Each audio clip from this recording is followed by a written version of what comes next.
Charlotte, parents, we're usually the elephants in the rooms at events like this. I never ever thought that I'd find myself addressing a union meeting, let alone in one. I'm just a dad who took his two boys out of an Ofsted outstanding secondary school 2 weeks before the end of last term because they dust sheeted the DT department and my son had no art for the next 2 years. He's now in a requires improvement school in Camden with his younger brother there. Michael Gove's son started in that Ofsted outstanding school 3 weeks ago and I wish him the very best of luck with his curriculum that his father's created for him.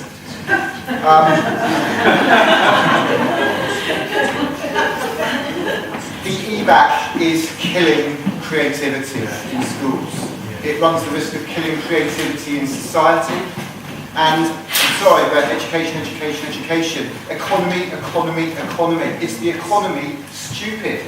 And if we can't sell that to the public, if we can't sell that to politicians, and then we don't have to sell it to business people, we're lost. And one thing I'd commend you to is a video that this guy did, Bill Watkin of SSAT a few years ago. He did a 2-minute talk for us at the top of a Barclays Bank a few months ago. In 2 minutes, he'll put the case as to why the EBAC is killing creativity. So at the moment, maths matters more than anything else. Maths and English matter more than all the other subjects that don't really matter, except the English-backed subjects that matter slightly more than the ones that really don't matter. Except in the ones that really don't matter, some matter slightly more than others. So engineering matters less than the English-backed subjects, but more than all the ones that really don't matter. And somewhere down here, you've got music, art and drama. I'd love to know, actually, from all of you, how many of you have actually have seen this TED Talk? Now, the show of hands, who's seen that TED Talk? The rest of you haven't. Write that down. It's the Ken Robinson TED Talk. I'm not going to go into it now. It's the most watched TED Talk. 300 million people have seen that talk. And in that talk, he says that creativity is as important as literacy. Now, a lot of people instantly decry that because they think it devalues literacy.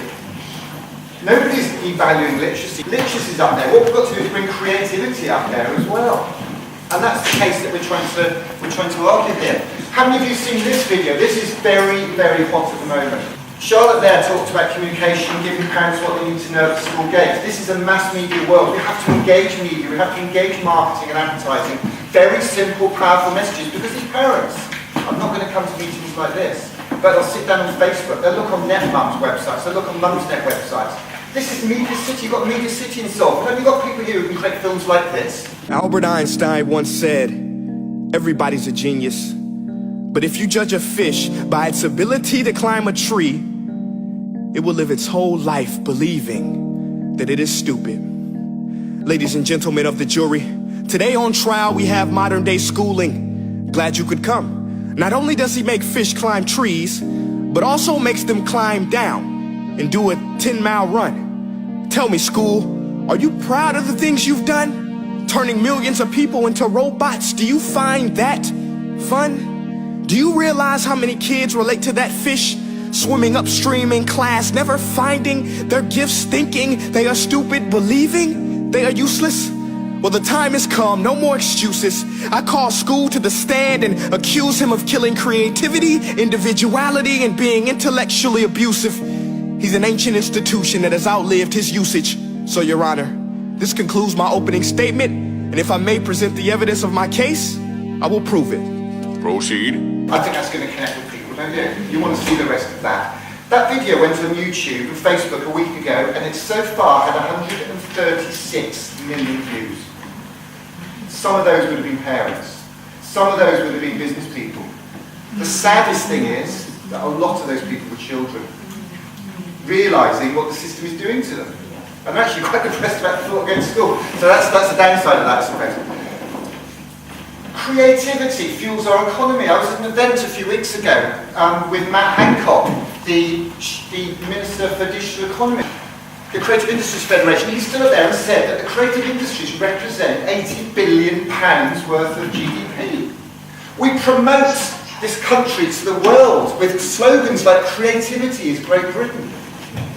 Yet why is creativity such a dirty word in our country?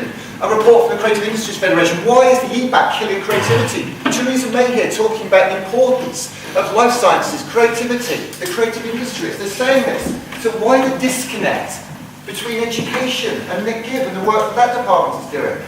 I don't understand it. This guy here, Andrew Old, is one of the most prolific tweeters on the internet. He's got 30,000 followers. His avatar says creativity is for people with glasses who lie. That's you and you. I wish it was funny. This guy is head of Labour teachers. Every week he wants bloggers from the Labour teacher movement to go out and blog. That's the guy representing you. I don't understand it, I'm sorry. I'm a parent, I'm not political. Times Education Supplement published an article by Tom Bennett, a contributor. He's the government's behaviour czar, if you haven't heard of him. He said that Ken Robinson is the butcher given a ticker tape parade by the National Union of Pigs. I'm lost for words. Michael Gove's impact, his ghosts are in place. An organisation recently was announced called the Parents and Teachers for Excellence. Who's going to argue with that? Sounds brilliant. I'll have some of that. Didn't realise that Tom Bennett sits on that committee. Policy Exchange sits on that committee, this apolitical charity, and all these other people, this chap here, funded the Brexit campaigns. We've got a lot to thank him for, thank you very much. Let's hear it for primary. I mean, primary is where you sow these seeds, early years and those years. So basically what I'm doing, I went into my children's school 5-6 years ago in Paddington to start a project where we bring the community into primary schools, because primary teachers are flat out teaching kids to read, write and do their maths. And they've got time to be coding experts, to be creativity experts, to be drama experts or teacher dance experts. Okay, you get some special skills in. But these are dads working on a STEAM code, science, technology, engineering, art and maths. And we help the communities run these days by providing inspiration and resources for them to run creativity days by bringing local businesses into their schools. This is Mango. Mango is our local pub landlord working with other parents who wouldn't normally get involved in schools making rockets.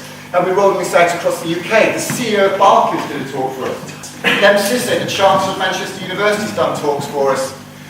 We're trying to get these famous people to come in, along with Dominic Wilcox, who you saw in that back poster there. That's a young designer from Sunderland. On Thursday, I'm running community workshops in Sunderland to get communities to go into their schools and inspire children with creativity.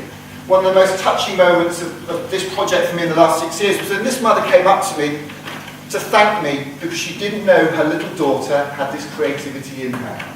She'd just been in a workshop that had been inspired by Dominic Wilcox, but he wasn't there because we're using digital media to communicate this. We have to celebrate creativity in this country. It's about connecting with parents.